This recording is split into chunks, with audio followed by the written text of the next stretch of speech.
Comme vous le savez probablement tous, M. Beaulieu est le député du Bloc québécois de la Pointe-de-l'Île et aussi le président du Bloc québécois. Alors, je lui cède la parole et je le remercie beaucoup d'être ici parmi nous ce soir.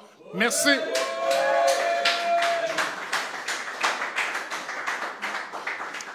Salut tout le monde. Est-ce que les indépendantistes sont toujours vivants? Bon, là, je reconnais le climat que j'ai connu lors de la dernière élection l'an passé dans mon local électoral. On a un aussi bon air climatisé, donc, mais ça fait un climat chaleureux. Puis, de toute façon, Martine est une spécialiste du climat. Alors, je suis très fier de la présenter parce que c'est la candidate qui adopte une approche proactive pour faire l'indépendance du Québec.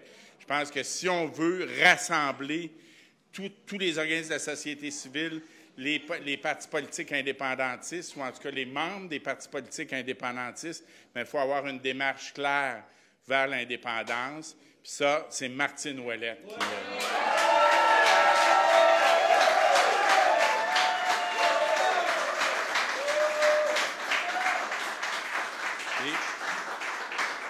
C'est aussi la seule candidate qui propose des mesures efficaces pour un Québec français.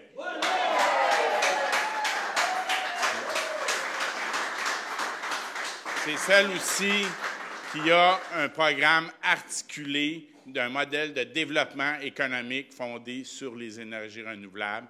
C'est la façon pour le Québec, je pense, de pouvoir devenir un leader mondial dans tout ce qui touche les technologies sur les énergies renouvelables. De toute façon, elle va être beaucoup mieux placée que moi pour en parler. Alors, je vais lui laisser la parole. Accueillons la prochaine chef du Parti québécois, Martine Ouellette.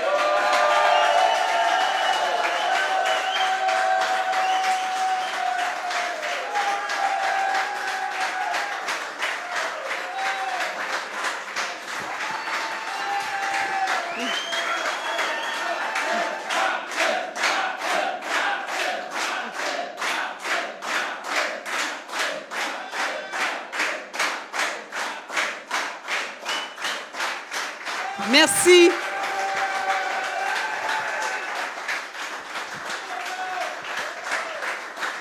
Merci. Merci beaucoup par cette chaude journée de canicule ici à Montréal.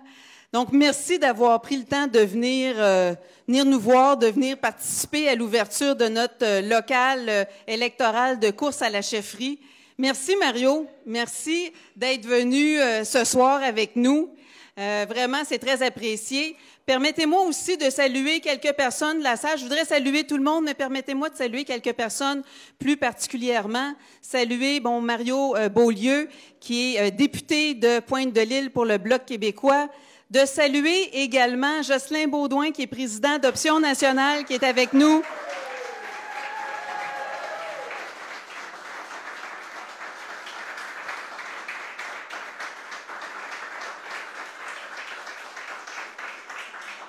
De saluer aussi Vincent Lemaitre-Vierge, qui a été candidat pour Québec solidaire, qui est avec nous.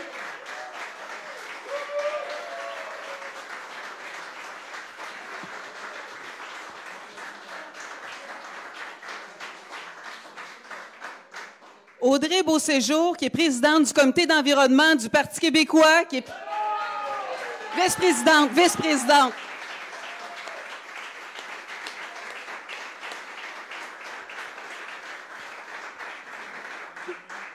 Et finalement, Denis Trudel, comédien, mais aussi qui est sur le conseil du Bloc québécois, ancien candidat du Bloc québécois.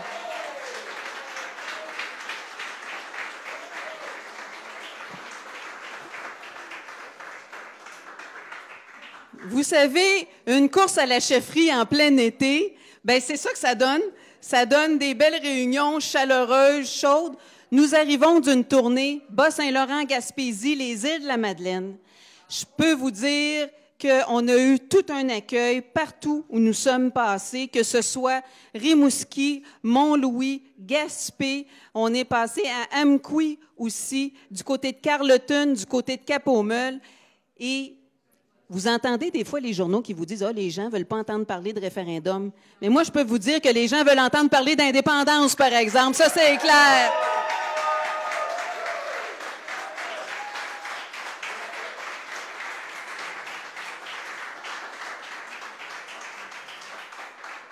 Et vous savez, pour les régions du Québec, ce que ça va donner l'indépendance, ça va enrichir les régions du Québec. Parce qu'avec tous les pouvoirs qu'on va aller chercher à Ottawa, le 50 milliards, toutes les lois, les impôts, les négociations d'accords internationaux, bien là, il va falloir, après ça, ça va faire un État du Québec qui va être très centralisé, il va falloir décentraliser les pouvoirs. Et ça va vouloir dire donner des pouvoirs financiers, des pouvoirs de décision à nos régions.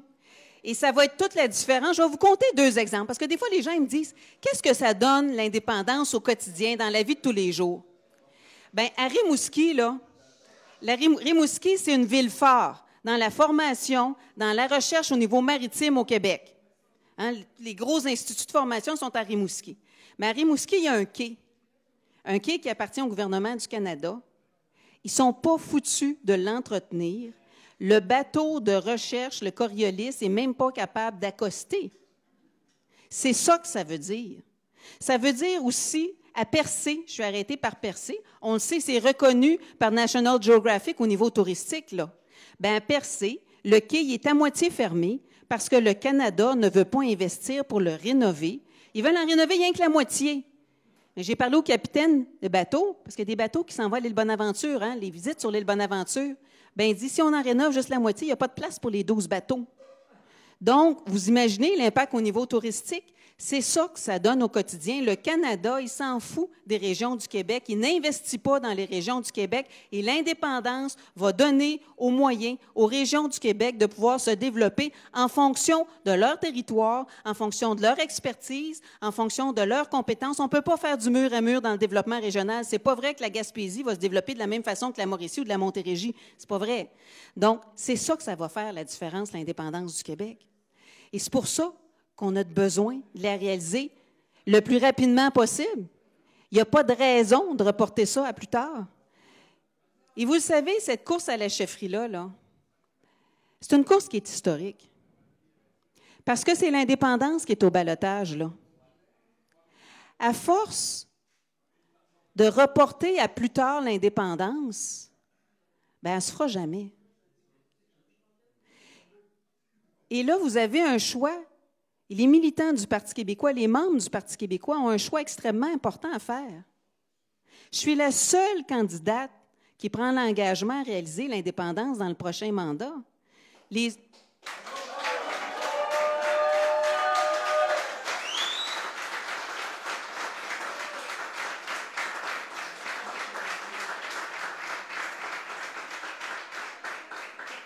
Les autres candidats continuent dans un provincialisme. Ça ne peut pas être autrement. Et dans une gouvernance provinciale, là, on ne peut plus avancer. Ce n'est pas possible. On a déjà utilisé l'État du Québec dans ses limites. La prochaine étape, pour ceux qui sont étapistes, là, la prochaine étape, c'est l'indépendance. Il n'y en a pas d'autres avant. On les a toutes faites, les autres étapes.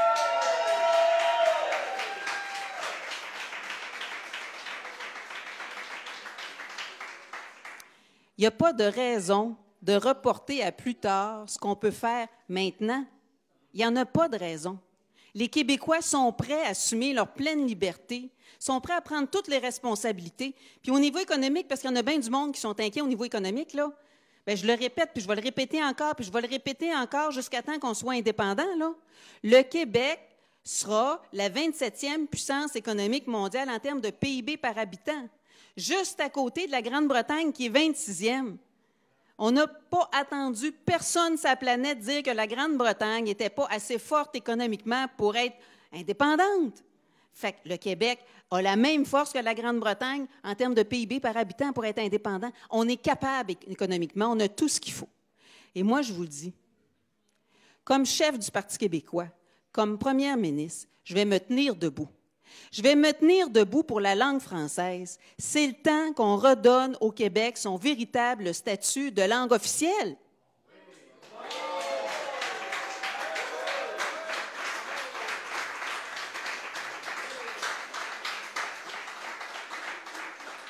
C'est écrit dans la Charte de la langue française que le français, c'est la langue officielle du Québec.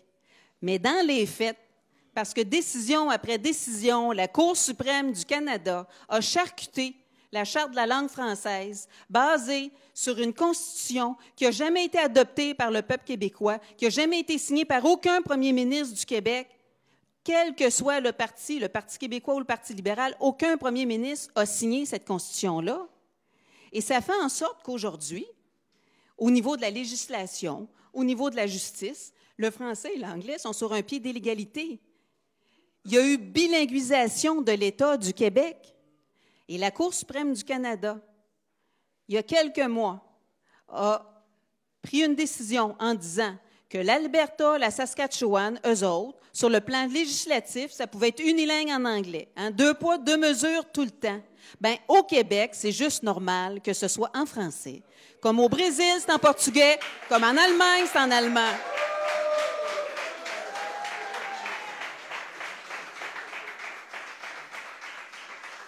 Et on va revenir aux dispositions initiales de la langue française, telles qu'elles avaient été prévues par les pères de la Charte de la langue française, Camille Lorrain, René Lévesque, pour faire en sorte que les lois au Québec, la justice au Québec, ça se passe en français.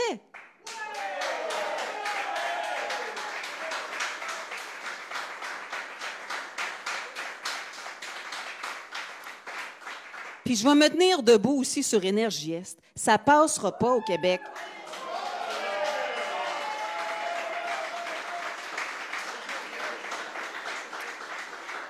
Énergie Est, c'est un projet dangereux. C'est la pire menace pour l'eau potable du Québec. Et je ne l'invente pas, là. Encore dernièrement, en Saskatchewan, le pipeline de Husky Energy s'est brisé. Et c'est 200 000 à 250 000 litres de pétrole brut qui s'est retrouvé dans la rivière. Et les villes qui sont en aval sont en état d'urgence. Ils ont été obligés de reconstruire des canalisations pour l'eau potable. C'est ça, Énergie Est. C'est une menace pour l'eau potable du Québec. Ça n'a aucun bon sens comme projet. Et vous savez, les États-Unis, avec Barack Obama, ont dit non à Keystone XL. C'est un pays. Mais la Colombie-Britannique, la première ministre de la Colombie-Britannique, a dit non à Northern Gateway. C'est pas vrai, là, que ça va être au Québec qu'on va être les dindons de la farce, là. Hein?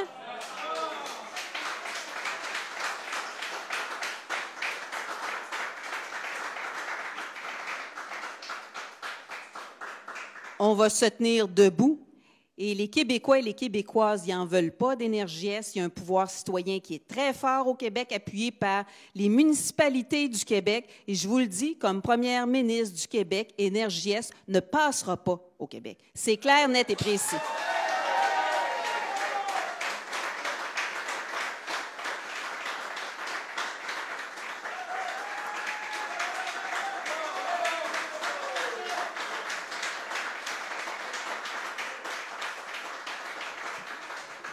Mais vous le savez comme moi, comme province, on a des poignées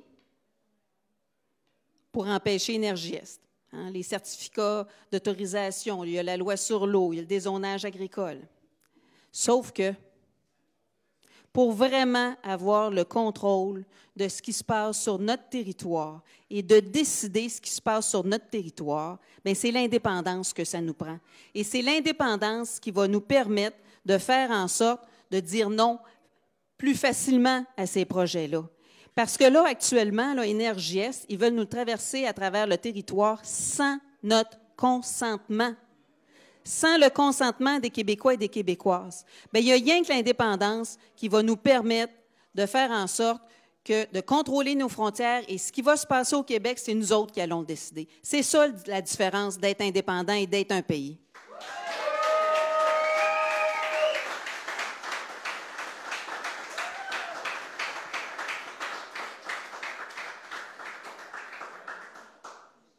Et vous le savez, ça s'organise, réaliser l'indépendance. Et c'est pour ça que j'ai déposé 2 plans. Parce que des fois, les gens ont l'impression que c'est bien compliqué.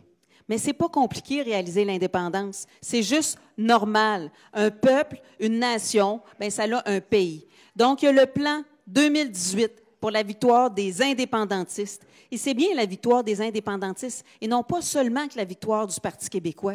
Parce que moi, je prendrai l'engagement de réaliser l'indépendance dans le prochain mandat. Et pour ça, on va se donner tous les outils qu'il faut d'ici 2018. Parce qu'on va gagner en 2018 grâce à l'indépendance du Québec. C'est ça qui va faire la différence. Et entre autres, on va se donner un outil. Ça va être, oui, continuer la convergence, mobiliser le Parti québécois qui en a bien besoin, mais aussi se donner un outil, par exemple, 50+1 réponse pour l'indépendance. C'est pas normal qu'actuellement, on n'ait pas un document au Parti québécois qui nous permet de répondre aux questions des gens sur la monnaie, les frontières, les pensions, l'assurance-emploi. J'ai une dame qui me demandait suite à une conférence, elle me dit, moi, je suis anti-souverainiste. Fait que tout de suite, je la regarde, je dis, vous venez au Parti québécois, je suis juste curieuse de savoir pourquoi. Elle dit, ben, c'est parce que j'ai une amie qui est indépendantiste et qui veut me convaincre. Elle dit, je vous ai écouté, je vais prendre ma carte de membre du Parti québécois pour voter pour vous. Vous avez répondu à bien de mes questions, mais il m'en reste encore. Avez-vous un petit livret?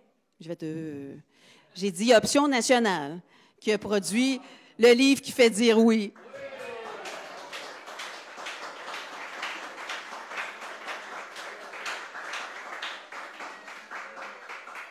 Où il y a à peu près 5 secteurs qui sont répondus, mais il reste tous les autres. Donc, ce n'est pas normal que le Parti québécois n'ait pas cet outil-là depuis 1995. Et ensuite, j'ai aussi déposé le plan 2018-2022 pour la République du Québec. Parce que c'est clair que ce sera une république, puis on va se débarrasser de la monarchie. Moi, la reine, là, que les Britanniques veulent la garder, c'est bien correct. Mais au Québec, là, on n'en veut pas de monarchie.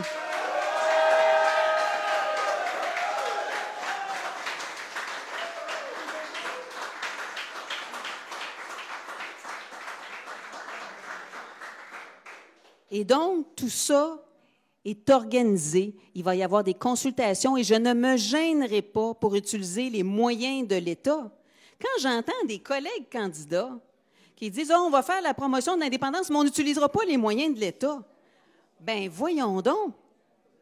Voyons donc, les moyens de l'État, ce n'est pas juste des moyens financiers, là.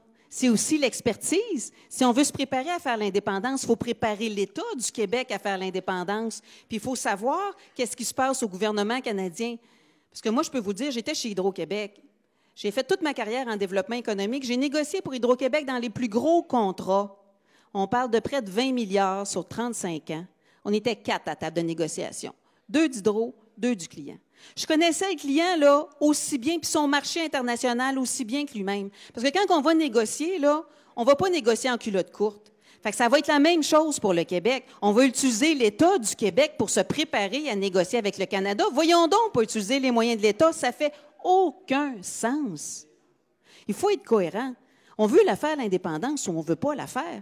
Moi, je ne veux pas garder l'indépendance là, comme un beau rêve inatteignable. Moi, je veux qu'on passe du rêve à la réalité.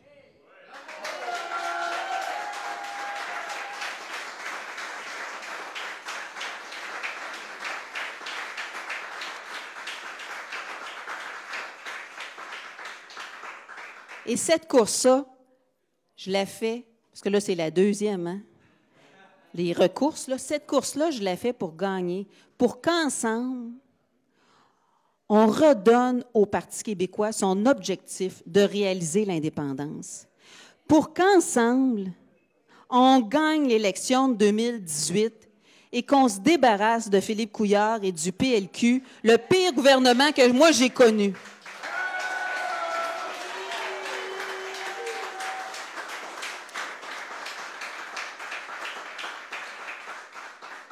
Pour qu'ensemble, on gagne l'élection de 2018 grâce à l'indépendance.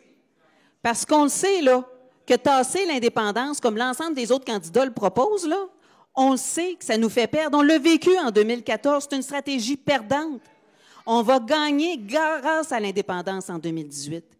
Et pour qu'ensemble, on réalise la République du Québec.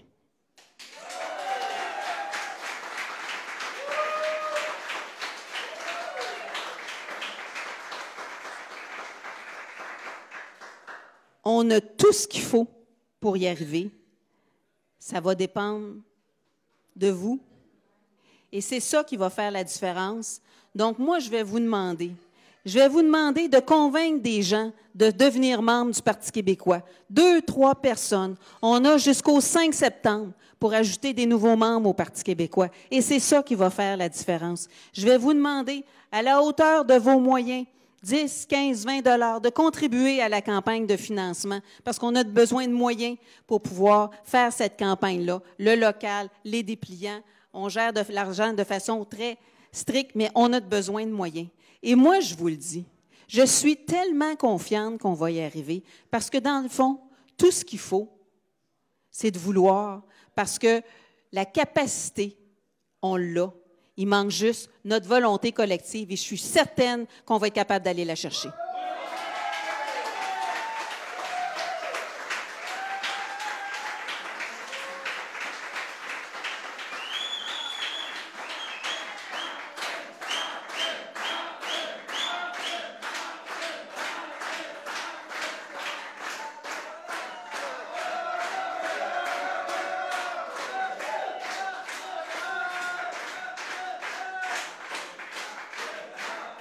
Merci.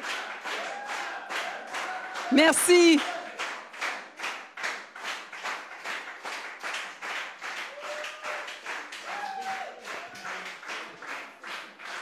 Permettez-moi peut-être juste en terminant.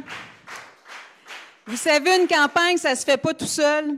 Donc, je voudrais remercier des personnes qui nous ont aidés aujourd'hui pour le local. Dans un premier temps, Yann Desrosiers, qui est directeur d'organisation de campagne.